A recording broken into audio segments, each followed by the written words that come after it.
Labdien, cienījamie Tukuma novada iedzīvotāji!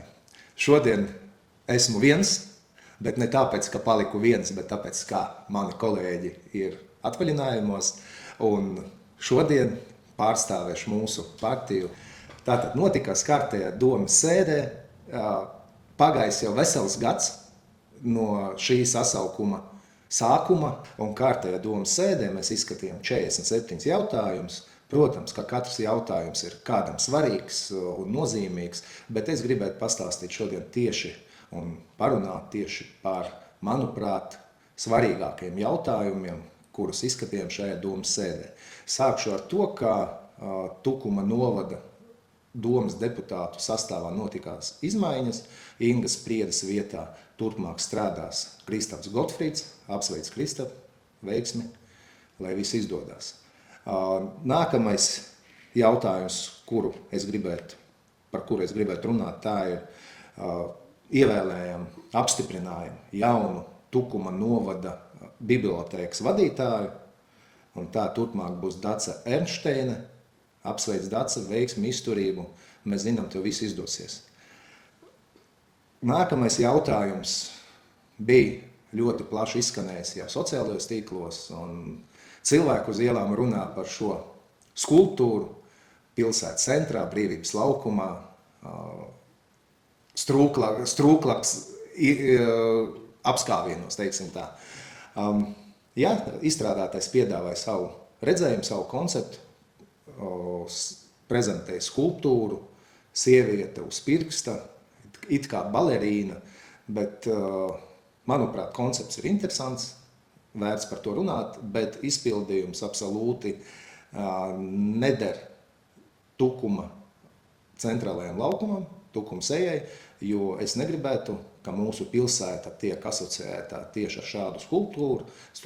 Varbūt arī skulptūrai nav nevainas, bet viņai tiešām nav jāatrodās pilsētas centrā, pilsētas sirdī.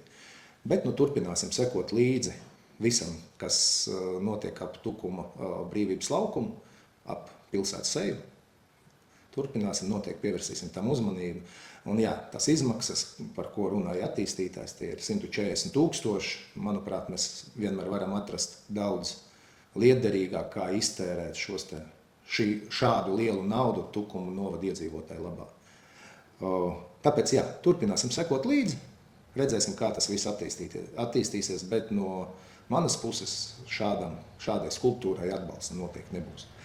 Nākamais jautājums, par kuru gribētu jūs informēt, tas ir Tukuma novada pašvaldība izveido jaunu izglītības iestādi, sauksies viņa Brīvā laika un izaugsmes centrs, dibinam jaunu iestādi, kā mēs atceramies 2 gadu atpakaļ tika likvidēta iestāde izglītības pārvalde, Tukuma novada izglītības pārvalde, bet šobrīd nākam pie secinājuma, ka tomēr kaut kāda līdzīga iestāde ir vajadzīga, tāpēc, lai uzlabotu gan interešu izglītības piedāvājumu, gan pieaugušo izglītību, gan jaunatnes lietas, tiek veidot jauna iestāde, saīsinājumā tā būs Blice.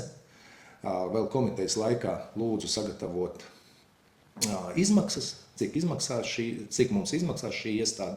Diemžēl neesmu saņēmis detalizētu skaidrojumu, cik kas un kam un par ko mēs maksāsim, cik viņi izmaksās. Bet domas sēdes laikā domas priekšsēdētājs izteicās, ka šī iestāde mums izmaksās ap 30 000, ka tā būs tikai vadītāja alga un pārējās visas pozīcijas jau nosedzās ar esošiem speciālistiem. Noteikti turpināsim sekot līdzi, jo, manuprāt, 30 000 tas ir tikai sākums. Bet, lai veicās šai iestādei, es ceru, ka viņi tiešām palīdzēs uzlabot vai pilnveidot interešu izglītību piedāvājumu Tukuma novada teritorijā. Tātad, lai izdodas mums šo attīstīt un uzlabot. Par ko vēl gribētu šodien parunāt? Nesen beidzās Latvijas jaunatnes olimpiāde, kura pēdējo reizi notika līdz šim 2019. gadā. Tātad pēc 7 gadu pārtraukumu atjaunoja Latvijas olimpiskā komiteja, direktoru, sporta izglītības direktoru padomu, tie bija tādi 2 virzītāji spēki, lai šī olimpiāda notiktos, un, manuprāt, mūsu sportisti nostartēja ļoti veiksmīgi. 40 pašvaldību konkurencē mēs izcīnījām 14. vietu, ieguvām 17 medaļas. Gribētu pateikt milzīgi paldies mūsu šāvējiem, kuru medaļu birums tajā kopējā katliņā bija vislielākais, protams, milzīgs. Paldies treneriem, sportistiem, paldies florbolistiem, mākslas vingrotājiem, vieglatlētiem. Tie ir visi tie, kas spodrināja mūsu Tukuma novada godu, Tukuma novada tēlu sportā šajā te olimpiādē. Paldies jums vēlreiz. Nu, gaidām nākamo olimpiādi, kur notiks 28. gadā jau Jūrmalā.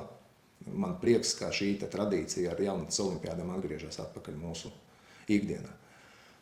Jā, tas bija īss apskats šīs domas sēdēji.